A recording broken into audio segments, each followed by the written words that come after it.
രുദ്രാത്മികം ഭാഗം 1. പരമശിവന്റെ വിഗ്രഹത്തിനു മുന്നിൽ നിന്നുകൊണ്ടവൾ പുഞ്ചിരിയോടെ കണ്ണുകൾ അടച്ചുകൊണ്ട് കൈകൂപ്പി നിന്നു. കടുനീല കളറിലുള്ള ഒരു ഷിഫോൺ സാരിയാണ് വേഷം. വട്ടമുഖത്ത് എടുത്തു പറയത്തക്ക വിധത്തിലുള്ള ചമയങ്ങളൊന്നുമില്ലെങ്കിലും നെറ്റിയിലെ ചന്ദനക്കുറി മാത്രം മതിയായിരുന്നു അവളുടെ അഴക് വിളിച്ചോതാൻ. വിടർന്ന താമരമൊട്ട് പോലെയുള്ള കൺകളിൽ കൺമഷിയാൽ വാലിട്ടെഴുതിയിട്ടുണ്ട്. കഴുത്തിൽ നേരിയൊരു സ്വർണ്ണമാലയും ഇരു കൈയിലും നീല കളറിലുള്ള കുപ്പിവളകളുമുണ്ട്. നീളൻ മുടിയിഴകളിൽ ഭംഗിയായി മുല്ലപ്പൂവും സ്ഥാനം പിടിച്ചിട്ടുണ്ട്. ഒറ്റ നോട്ടത്തിൽ ആരും കൊതിച്ചു പോകുന്നൊരു സുന്ദരി പെണ്ണ്. എൻ്റെ ശിവഭഗവാനെ, അങ്ങേക്കറിയാലോ, ഇന്ന് എൻ്റെ ലച്ചുചേച്ചിയുടെ കല്യാണമാണ്. എല്ലാം നല്ല രീതിയിൽ നടത്തി തരണമേ.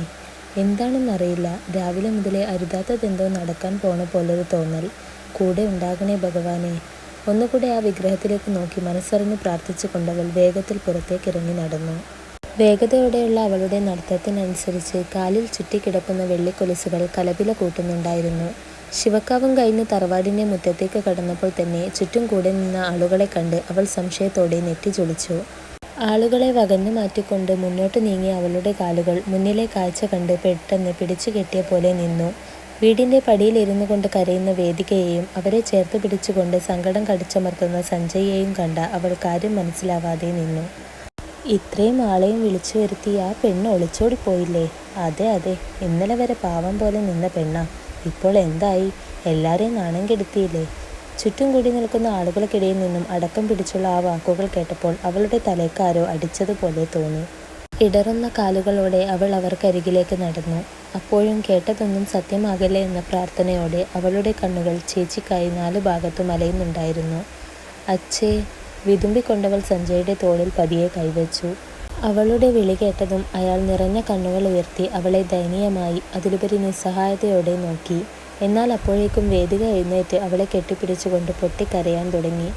എൻ്റെ മോളെ, അവൾ ലച്ചു പോയി മോളെ. നിന്റെ അച്ഛനെയും എന്നെയും ഒക്കെ ആളുകളുടെ മുന്നിൽ നാണം കെടുത്തിക്കൊണ്ടവൾ പോയി. ഈശ്വര, ഞാനിതെങ്ങനെ സഹിക്കും? അത് കേട്ടതും അതുവരെ പിടിച്ചു നിന്ന സങ്കടമൊക്കെ അവരുടെ മാറിലേക്ക് ചാഞ്ഞുകൊണ്ടവൾ കരഞ്ഞു തീർത്തു. ഏറെ നേരത്തിനു ശേഷം എന്തോ ഓർത്ത പോലെ സഞ്ജയ് നിറഞ്ഞ കണ്ണുകൾ അമർത്തി തുടച്ചുകൊണ്ട് വേദികയ്ക്കരികിൽ നിൽക്കുന്ന അവളുടെ കയ്യിൽ പിടിച്ചുകൊണ്ട് അകത്തേക്ക് നടന്നു. അവരുടെ പിറകെ വേദികയും ചെന്നു. മോളെ ആമി. അയാളുടെ വിളി കേട്ട് അവൾ നിറഞ്ഞ കണ്ണുകളോടെ അയാളെ നോക്കി. എന്താ അച്ഛേ ഇതെല്ലാം? ചേച്ചിക്ക് എങ്ങനെ മനസ്സ് വന്നു ഞങ്ങളെ ചതിക്കാൻ? ഇന്നലെ വരെ എത്ര സന്തോഷത്തിലായിരുന്നു ലച്ചു ചേച്ചി. മതി, ഇനി അവളുടെ പേരിവിടെ ആരും പറഞ്ഞു പോകരുത്. എല്ലാവരെയും മുന്നിൽ ഞങ്ങളെ നാണം കെടുത്തി അവളെ ഇനി ഞങ്ങൾക്ക് വേണ്ട. ഇനി അങ്ങനൊരു മകൾ ഞങ്ങൾക്കില്ല. ഉറച്ച ശബ്ദത്തിലുള്ള സഞ്ജയുടെ വാക്കുകൾ കേട്ടപ്പോൾ വേദികയും ആമിയും പകപ്പോടെ അയാളെ നോക്കി. അച്ഛേ, ചേച്ചി.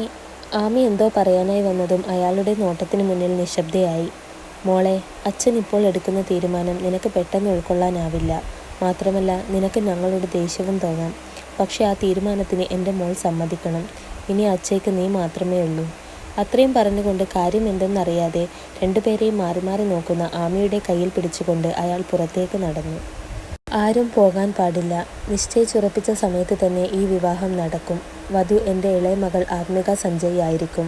അച്ഛയുടെ വാക്കുകൾ ഒരു ഇടുത്തി പോലെ കാതിലേക്ക് തുളച്ചു കയറിയതും അവൾ ബോധം മറന്നുകൊണ്ട് വേദികയുടെ മേലേക്ക് വീണിരുന്നു. ഇതേ സമയം മറ്റൊരിടത്ത് സഞ്ജയ് വിളിച്ചു പറഞ്ഞതനുസരിച്ച് മഹാദേവൻ വീട്ടിൽ വന്ന് പറഞ്ഞ കാര്യം കേട്ട് ദേഷ്യത്തോടെ അവിടെയുള്ള വസ്തുക്കളെല്ലാം എറിഞ്ഞുടയ്ക്കുകയായിരുന്നു അവൻ. ദേഷ്യം കാരണം അവന് കൺട്രോൾ തന്നെ പോയിരിക്കുകയായിരുന്നു. ലച്ചുവിൻ്റെ പുഞ്ചിരി തൂകുന്ന മുഖം ഓർമ്മ വരുംതോറും കലിയടക്കാൻ കഴിയാതെ അവൻ അലറി. അവൻ്റെ ഈ ഭാവമാറ്റം കണ്ട് ആകെ പേടിച്ചു നിൽക്കുകയാണ് സരസ്വതിയും ദീക്ഷയും. എന്നാൽ മഹാദേവന് മാത്രം പ്രത്യേക ഭാവവ്യത്യാസമൊന്നുമില്ലായിരുന്നു. രുദ്ര, നീ എന്ത് പറഞ്ഞിട്ടും ചെയ്തിട്ടും കാര്യമില്ല. ഈ വിവാഹം എന്തായാലും നടക്കണം. അവൻ്റെ കലി അടങ്ങുന്നില്ലെന്ന് കണ്ടതും കുറച്ച് ഗൗരവത്തോടെ മഹാദേവൻ പറഞ്ഞു നിർത്തി. ഇല്ല, ഞാൻ ഇതിന് സമ്മതിക്കില്ല. ഈ രുദ്രാക്ഷ് മഹാദേവിന് ഒരു പെണ്ണേ ഉള്ളൂ. അതെൻ്റെ ലച്ചുവാണ്. അല്ലാതെ വേറെ ആരെയും ഞാൻ വിവാഹം ചെയ്യില്ല. അടുത്തിരുന്ന ഫ്ലവർ വേസ് എറിഞ്ഞുടച്ചുകൊണ്ട് അലറിക്കൊണ്ടവൻ പറഞ്ഞു. അത് കേട്ടതും മഹാദേവനും ദേഷ്യം വന്നു. എന്നാ പോ, ഒളിച്ചോടിപ്പോയ നിന്റെ പെണ്ണിനെ പിടിച്ചു കൊണ്ടുവന്ന് കെട്ട്. ദേ, ഞാനൊരു കാര്യം പറഞ്ഞേക്കാം.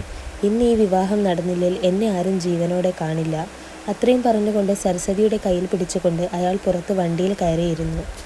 മക്കളെ രണ്ടുപേരെയും നോക്കിക്കൊണ്ട് ആ അമ്മയും അയാൾക്കൊപ്പം നടന്നു നീങ്ങി.